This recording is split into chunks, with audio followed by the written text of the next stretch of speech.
다시 한번 오늘 신여 예배의 자리로 나오신 성도 여러분을 우리 주님의 이름으로 환영합니다. 축복합니다. 네, 오늘 성경의 성취 다 이루었다라는 제목으로 하나님의 말씀을 나눌 때에 우리 주님의 그 십자가의 보혈의 은혜가 충만한 자리가 될 수 있기를 다시 한번 주님의 이름으로 축복합니다.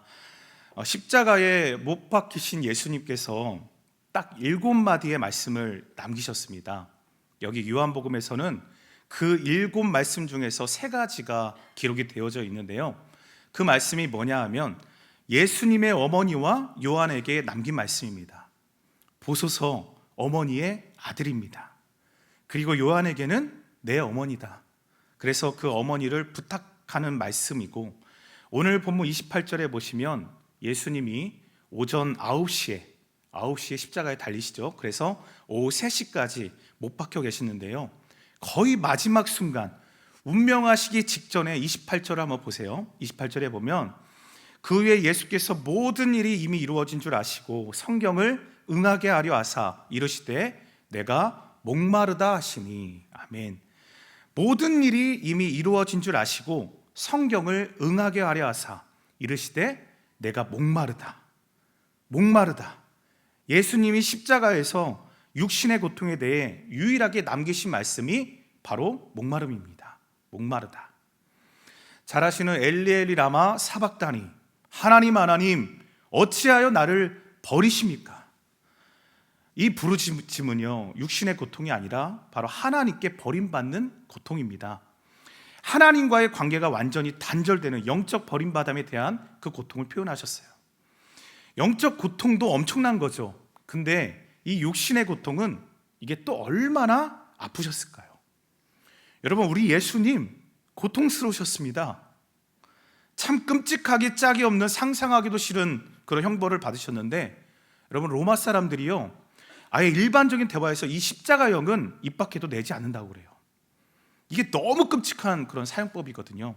무시무시한 고통이 따르는 걸 너무나 잘 알았어요. 십자가는 사람이 죽을 때까지 느낄 수 있는 모든 고통을 다 겪으면서 온몸에 물과 피가 다 쏟아지는 그런 끔찍한 형벌이 바로 십자가형입니다. 그런 육신의 고통을 당하시면서 예수님께서 마지막 한마디를 남기십니다. 내가 목마르다. 여러분, 이 타는 목마름, 여러분도 목이 말라 보셔서 아실 거예요. 이 목마름의 고통이 얼마나 큽니까? 자, 그럴 때 밑에 있는 사람들이 어떻게 했냐면, 이어지는 29절 말씀을 보시면 거기 신포도주가 가득히 담긴 그릇이 있는지라 사람들이 신포도주를 적신 해면을 우슬초에 메어 예수의 입에 대었다. 아멘. 자, 신포도주를 적신 해면을 이 우슬초에 메어서 예수님의 입에 대었다. 여기 등장하는 신포도주는요, 이건 당연히 좋은 포도주가 아닙니다. 만약에 이 신포도주를 정상적인 자리에, 축제의 자리에 대접하면 아마 욕을 바가지로 얻어먹을 겁니다. 그러니까 십자가 밑에서 거의 마취제 비슷한 용도로 이 예수님, 좋지 아니한 이 신포도주를 예수님 입에 대었던 거예요. 저는 이 부분을 이렇게 묵상하면서 우리가 요한복음 2장의 말씀을 봤었거든요. 요한복음 2장의 그 말씀을 보면 거기에 가나 혼인잔치의 장면이 등장합니다. 근데 그 장면이 생각이 나더라고요. 그때 예수님이 잔치집에 포도주가 다 떨어진 그 위기에서 어떻게 하셨죠? 물을 포도주로 만드셨습니다. 그래서 가장 맛있는 포도주로 손님들을 대접하고 그 축제를 이어갈 수 있었다라는 얘기예요. 그렇게 우리에게 예수님은 진정한 생명 포도주를 주셨거든요. 근데 지금 이 마지막 순간에 한 모금, 그것도 가장 값싸고 다 버리는 그 신포도주를 예수님은 제공을 받으셨더라고요. 근데 이것은 사실 이 성경 말씀, 그 예언의 성취였다는 사실입니다. 오늘 본문을 보시면 정말 예수님이 하나님의 아들이시다, 구약에서 그토록 예언되었던 그 예언의 성취가 오늘 본문에 계속적으로 등장하고 있어요. 시편 69편에 보면 시편 69편 21절에서 이렇게 말씀하고 있어요. 한번 들어보세요. 그들이 쓸개를 나의 음식물로 주며 목마를 때에는 초를 마시게 하였사오니, 이런 기록이 있더라고요. 이 말씀을 제가 새번역 성경에서 보니까 이렇게 번역을 해놨습니다. 또 잘 들어보세요. 배가 고파서 먹을 것을 달라고 하면 그들은 나에게 독을 타서 주고, 목이 말라 마실 것을 달라고 하면 그들은 나에게 식초를 내주었습니다. 자, 이렇게 번역을 해놨어요. 식초. 자, 그러니까 이것은 우리가 인생의 가장 큰 고통이죠. 가장 큰 어려움을 겪을 때 정말 그 쓸개 같은 그 쓴맛, 그러니까 새번역에서는 독을 타서 줬다고 그렇게 번역을 했어요. 그리고 목이 말라 마실 것을 달라고 했더니 나에게 식초를 주더라. 그러니까 내가 가장 고통당할 때 내가 아픔과 고통을 주었던 사람, 그 시절을 얘기하고 있는 것입니다. 여러분도 그런 경험이 있으실 거예요. 내가 정말 힘들 때, 어려울 때 좀 도와달라고 그렇게 요청을 했더니 그것을 더 즐깁니다. 그리고 그것을 비웃고 정말 도와주는 것처럼 말은 하지만 속으로는 그 고통을 즐기는 사람들, 조롱하고. 현실, 우리가 살아가는 이 현실 가운데에도 충분히 일어나는 일들이에요. 목이 말라 힘든데 이 간장을 주는 그런 경험들. 여러분, 그때 우리의 마음이 어떻습니까? 힘들잖아요. 근데 예수님의 목마름은 바로 이 시편 69편 말씀, 이것은요 예언의 성취입니다. 그리고는 예수님이 30절을 보시면 또 한마디를 말씀하세요. 너무나 잘하시는 다 이루었다. 30절을 보시겠습니다. 예수께서 신포도주를 받으신 후에 이르시되 다 이루었다 하시고 머리를 숙이시니 영원히 떠나 가시니라. 아멘. 다 이루었다. 그렇죠? 여러분, 만약에 우리가 인생을 정말 이렇게 끝낼 수 있다면, 다 이루었다. 사실 근데 이렇게 끝내는 인생이라면 이게 진짜 성공한 인생이라고 말할 수 있겠죠. 이게 승리한 인생입니다. 다 이루었다. 그 세상을 가장 넓게 정복했던 알렉산더 같은 사람도요, 그 인도 겐지스강이 있잖아요. 그 근처까지 가서 거기서 울었다고 그래요. 왜 울었을까요? 그것은 그가 거기에서 멈춰야 했기 때문에 그렇습니다. 온 세상 인도까지 다 정복하고 싶은데 거기까지였거든요. 거기까지. 세계 최고의 부호라고 여겨지는 록펠러에게 기자들이 이제 만족하십니까? 얼마 더 있으면 좋겠어요. 그랬더니 이 록펠러가 말했습니다. 만족하지 않습니다. 좀 더 있으면 좋겠습니다. 그렇게 말을 했다고 그래요. 여러분, 인간의 욕심은 정말 끝이 없습니다. 잘하시는 솔로몬 같은 이 왕도 세상에 모든 걸 다 가지고 다 해봤지만 결국 그가 마지막에 노년에 그 고백하는 것이 뭡니까? 헛되다, 헛되도다. 채우지 못하는 그 목마름을 얘기했다라는 사실이에요. 그러니까 이 세상에서 다 이루었다라고 말할 수 있는 사람은요 정말 단 한 사람도 아무도 없습니다. 한번 질문을 한번 여쭤보겠습니다. 여러분, 지금의 삶에 만족하십니까? 만족하세요? 네, 알겠습니다. 네, 없어요. 자, 근데 이 땅에서 3년의 그 짧은 공생애를 보내신 예수님이 지금 다 이루었다 그렇게 선포하고 계십니다. 사실 지나고 가고 보면요, 우리 인생 속에는 참 후회할 것들이 너무나 많아요.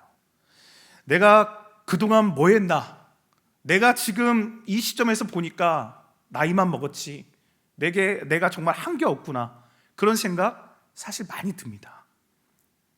우리 시니어 성도님들 앞에서 제가 죄송한 말씀이지만 저도 이 40밖에 안 됐지만 이게 되돌아보면 그때 좀 그럴 걸, 더 열심히 좀 할 걸, 더 주님 사랑할 걸, 그런 생각, 후회가 많이 들더라고요. 그리고 앞으로도 내 남은 이 생애를 걸어가면 과연 내가 정말 다 이루었다라고 말할 수 있을까? 그런 의문이 들어요. 자, 예수님의 이 짧은 말씀, 다 이루었다라는 말씀을 생각해 보면, 그래서 저와 여러분은요 이 땅에서 무엇이 중요한가? 정말 자기 사명에 집중해야 돼요. 이게 그렇게 중요합니다. 다른 사람과 비교하고, 그래서 저분이 나보다 더 많이 벌고 더 잘 나가네? 근데 이런 비교. 그래서 세상 사람들과 똑같이 우리가 경주하면서 그 세상을 살아가다 보면요 어느덧 시간이 지나고 보면 결국 그런 사람은요, 낙오자가 되어져 있어요.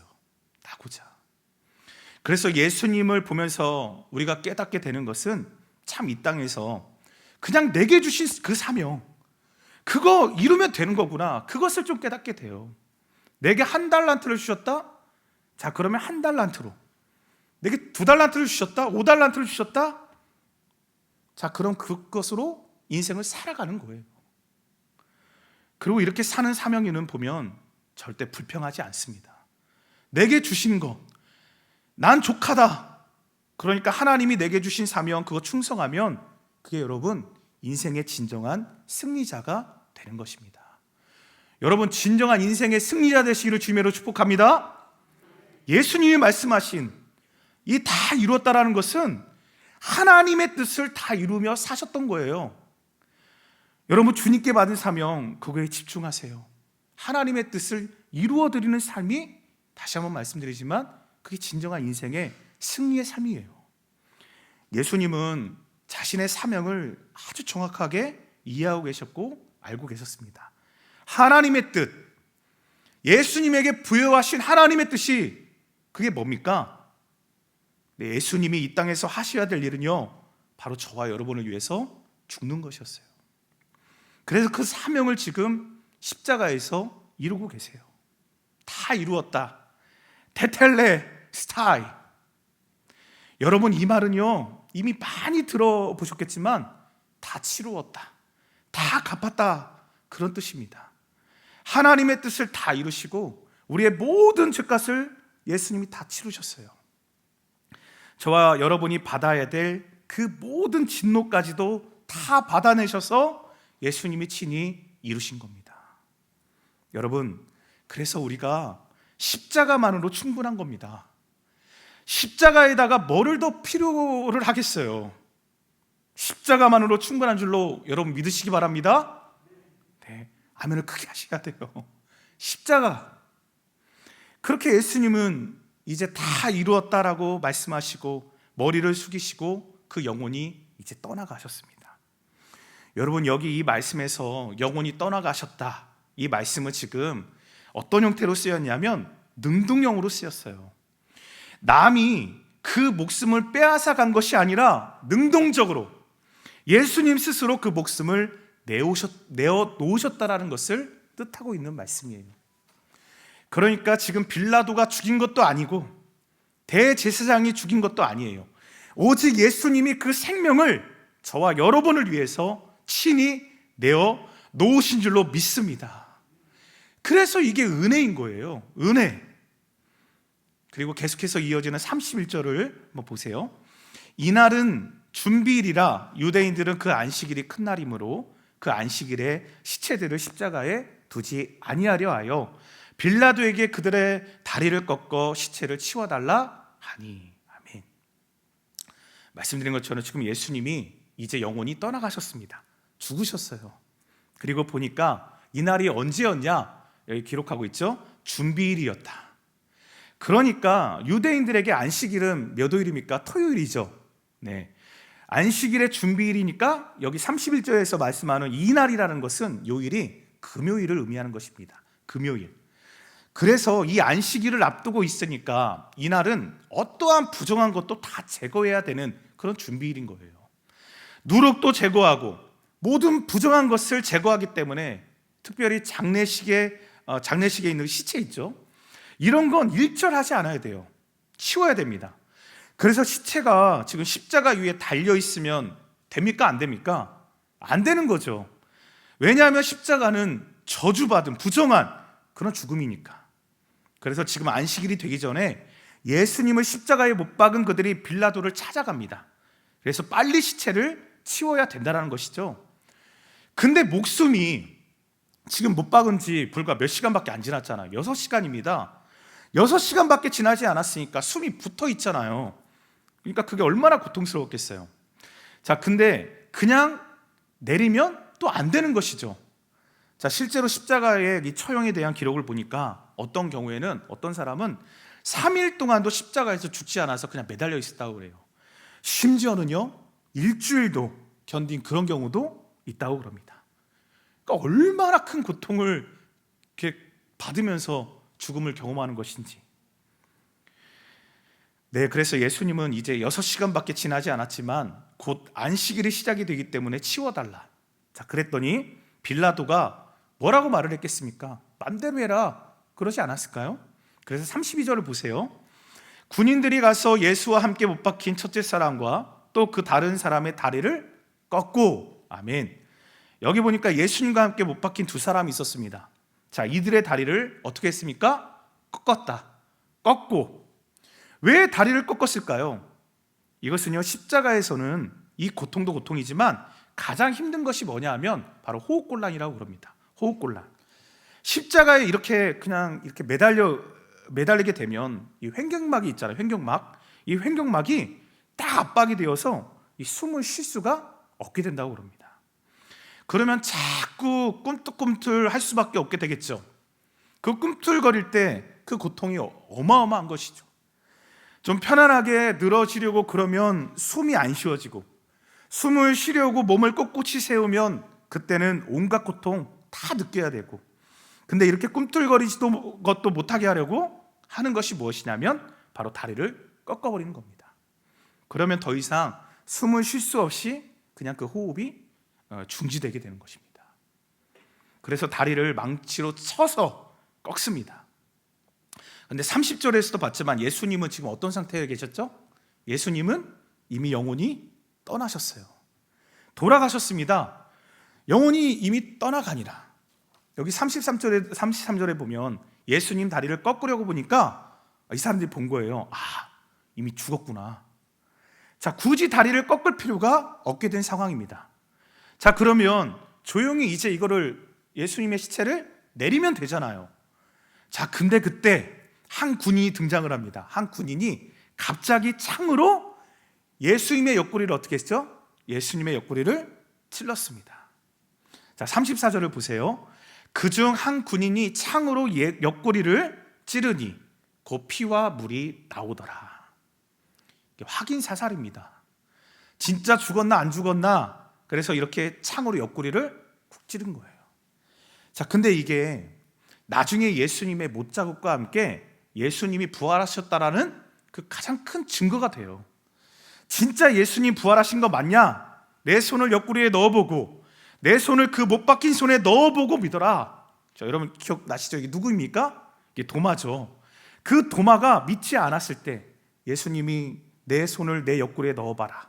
그 창자국, 그 자국이 예수님 부활에 대한 강력한 증거인 겁니다. 그리고 창으로 찔렀다. 이것도 또 예언이에요. 37절에 보면 또 다른 성경에 그들이 그 찌른 자를 보리라. 그 찌른 자를 보리라.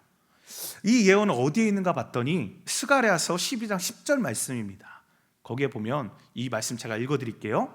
내가 다윗의 집과 예루살렘 주민에게 은총을 간구하는 심령을 부어주리니 그들이 그 찌른 바 그를 바라보고 그를 위하여 애통하기를 독자를 위하여 애통하듯 하며 그를 위하여 통곡하기를 장자를 위하여 통곡하듯 하리로다. 이렇게 말씀이 예언되어져 있더라고요. 독자를 위하여 애통하듯, 독자를 잃어버렸다. 그리고 하반절에도 장자를 위하여, 장자가 죽었다라는 것입니다. 자, 그때 그 애통함, 그 슬픈 마음을 이렇게 표현해 놓았어요. 그러니까 그 찔러 죽인 그 사람을 보면서 하나님의 백성이라면 장자를 잊고 독자를 잃은 자가 대성통곡하고 또 애통할 것인데, 그날 하나님께서 우리에게 은혜를 구하는 영과 또 용서를 비는 영을 부어주시겠다라는 말씀을 약속하고 계신 장면입니다. 나중에요, 요한이 전에는 이 말씀을 보면서 그걸 깨닫지를 못했었어요. 근데 나중에 요한이 나이가 들어서 보니까 그때 이 말씀이, 이 모든 것이 이것이 예언의 성취였구나, 바로 그것을 깨달은 겁니다. 그래서 그런 사실을 여기 요한복음 9절 속에 9절마다 그것을 증거로 이렇게 굳이 기록해 놓았던 거예요. 예수님 십자가가 이게 사실이다. 부활, 그것도 명백한 사실이다. 그분이 하나님의 아들이다. 자, 여튼 그렇게 창으로 예수님의 옆구리를 찌르니 그 피와 물이 나왔다. 그렇게 기록하고 있습니다. 이건 예수님이 진짜 우리와 똑같은 육신, 우리와 똑같은 몸을 가지신 분이라는 것을 증명하고 있는 것입니다. 당시 초대교회에 박해와 더불어서 함께 정말 많은 이단들이 아주 극성을 부렸다고 그래요. 교회를 막 흔들어 놨습니다. 자, 나라가 어지러우면 이 사교들, 이단들이 막 등장하잖아요. 우리 나라도 보니까 자칭 자기가 예수라고 말하는데 왜 이렇게 많은지 모르겠어요. 특히 우리나라 이단들이 정말 나라를 어지럽게 하는데요.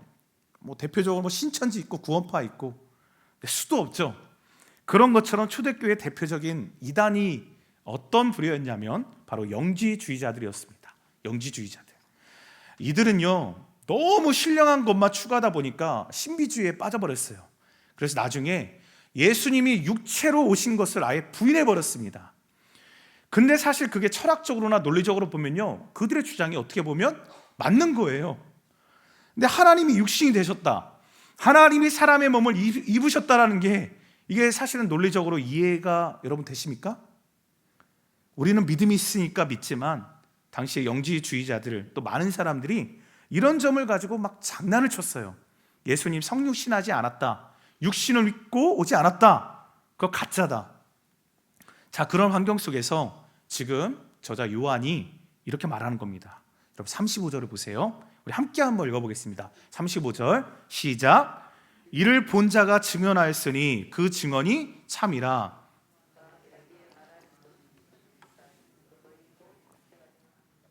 아멘. 자, 다시 한번 읽어드릴게요. 이를 본 자가 증언하였으니 그 증언이 참이라. 그가 자기의 말하는 것이 참인 줄 알고 너희로 믿게 하려 함이니라. 자, 여러분, 이를 본 자가 증언하였으니, 이를 본 자가 누구입니까? 바로 요한 자신이죠. 사도 요한이 지금 내가 직접 봤다, 그 예수님의 십자가 밑에서 그 군인이 옆구리를 찔렀을 때 실제로 물과 피가 쏟아져 나온 것 내가 봤다. 그래서 그 증언이 참이라. 그가 자기의 말하는 것이 참인 줄 알고 너희로 믿게 하려 함이라. 이걸 왜 이렇게 기록했다고요? 우리들이 믿게 하려고. 그래서 증언을 하고 있는 거예요. 그러니까 말씀이 육신이 되어서 우리 가운데 오신 그 독생자가 예수님이 맞고, 그분이 우리 죄를 위해 정말 죽으셨고, 그리고 죽으셨다가 부활하셨다. 이걸 너희로 믿게 하려 함이라. 여러분, 이 사실을 믿으십니까? 믿으세요? 아멘을 크게 하셔야 돼요. 아멘이시죠? 예수님이 하나님이세요. 네, 하나님이십니다. 그거를 지금 정말 애타는, 너희들이 진짜라는 것을 믿어야 된다, 그래야 구원을 받는다, 그런 이 요한의 그런 절규가 담겨져 있는 거예요. 그리고 또 하나, 또 예언의 말씀이 성취됩니다. 36절입니다. 이 일이 일어난 것은 그 뼈가 하나도 꺾이지 아니하리라 한 성경을 응하게 하려 함이라. 아멘. 여러분, 다시 한번 우리 예수님은 세상 죄를 지신 하나님의 어린 양이신 줄로 믿습니다. 이 예언도 보니까 시편 34편 20절에 기록이 되어져 있더라고요. 시편 34편 20절, 그의 모든 뼈를 보호하시며 그 중에서 하나도 꺾이지 아니하도다. 아멘. 다 말씀의 예언의 성취예요. 그래서 성경 속에 보면 예수님에 대한 예언이 무려 300가지가 넘게 기록되어져 있는데요, 메시아가 오시면 동정녀로 오신다, 다윗의 자손으로 오신다, 베들레헴에서 태어나실 것이다, 나세렛 사람이라 일컬을 것이다, 그 옷이 제비 뽑을 것이다, 이런 아주 구체적으로 성경 속에 예언이 담겨져 있습니다. 그 피터 스톤이라고 하는 박사가 쓴 그 책을 보면요, 거기서 이 확률을 계산했다고 그래요. 성경에 300가지 이상의 예언이 한 사람에게 성취될 확률이 얼마나 되는가, 그래서 계산을 해봤다라는 거예요.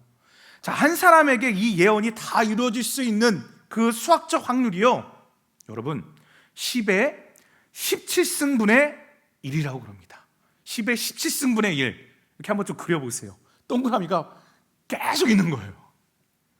좀 더 알기 쉽게 설명을 하면요, 여러분 지구보다도 더 큰 그런 공간에다가 동전을 다 넣어두는 겁니다. 어마어마한 동전들이 들어가겠죠. 그 동전 무더기 속에서 어느 하나의 동전에다가 빨간색으로 이렇게 표시를 해놨어요. 그래서 그 동전을 막 던져서 이제 섞습니다. 자, 그래서 어떤 사람에게 야, 가서 내가 동전을 표시해 놨으니까 그거 찾아봐. 근데 막 뒤적거리면 안 돼요. 오직 단 한 번에 그것을 찾아내야 되는 확률인 거예요. 여러분 좀 이해가 되십니까? 그러니까 불가능한 거예요. 그러니까 그만큼 한 사람에게 성취될 수 있는 확률적으로는 도저히 불가능한 이 모든 예언을 다 이루신 분이 바로 우리 예수님이십니다. 아멘이시죠? 예수님이 성경의 모든 예언을 다 성취하셨어요. 자, 그러면 왜 예수님이 그래야 됐을까요? 왜요? 예수님이 저와 여러분을 구원하시기 위해서 그런 겁니다. 바로 그런 예수님이 구원을 다 이루시기 위해서 성경의 예언의 모든 것들을 남김없이 다 성취하셨습니다. 그리고 다 이루셨기 때문에 예수님의 십자가만이 저와 여러분을 구원할 수 있는 유일한 길인 줄로 믿습니다. 이게 로마 사람들에게는 참 어리석은 일이라고 그랬어요. 헬라 사람들에게는 십자가가 어리석은 것이지만, 그러나 여러분, 우리 믿는 사람에게는 이 십자가의 도가 하나님의 지혜요, 하나님의 능력인 줄로 믿습니다. 그래서 그 십자가의 보혈로 우리의 모든 죄가 다 깨끗해지고요, 그리고 우리가 죄사함을 받아서 의롭게 되고 하나님의 자녀가 되었습니다. 그런 예수 그리스도의 그 보혈의 능력이 근데 오늘도, 지금 이 순간에도 저와 여러분의 환경 가운데 역사하고 계시고요, 질병 가운데 있는 자들을 치유하고 계시고 깨끗게 하신 것을 여러분 믿으시길 바라겠습니다. 그래서 이런 죽음의 권세, 지금 3년 동안이나 어떻게 보면 전 세계가 여전히 바이러스 그 팬데믹 속에 있죠. 그리고 또 다시 재유행된다라는 그런 소식도 들려옵니다. 또 전 세계는 또 얼마나 이게 전쟁이다, 경제 위기다, 많이 혼란스러워요. 이런 환경들이 저와 여러분을 때로는 두렵게 하고 걱정이 되게 합니다.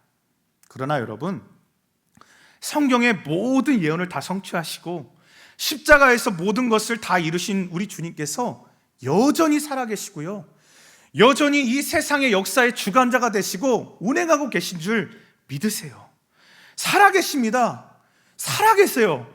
성경의 모든 예언을 성취하신 그분이 여전히 지금도 우리와 함께 하시고 살아계신다라는 이 사실, 여러분 기억하시길 바라겠습니다. 오늘도 그 십자가, 그 주님의 보혈을 의지하고 다 이루셨다라는 그 주님의 말씀을 붙들 때 저와 여러분에게 비로소 소망이 있게 되는 거예요. 우리 경험하시 다 알잖아요. 후회할 것이 너무나 많은 그런 우리의 인생 아닙니까? 다 이루지 못해요.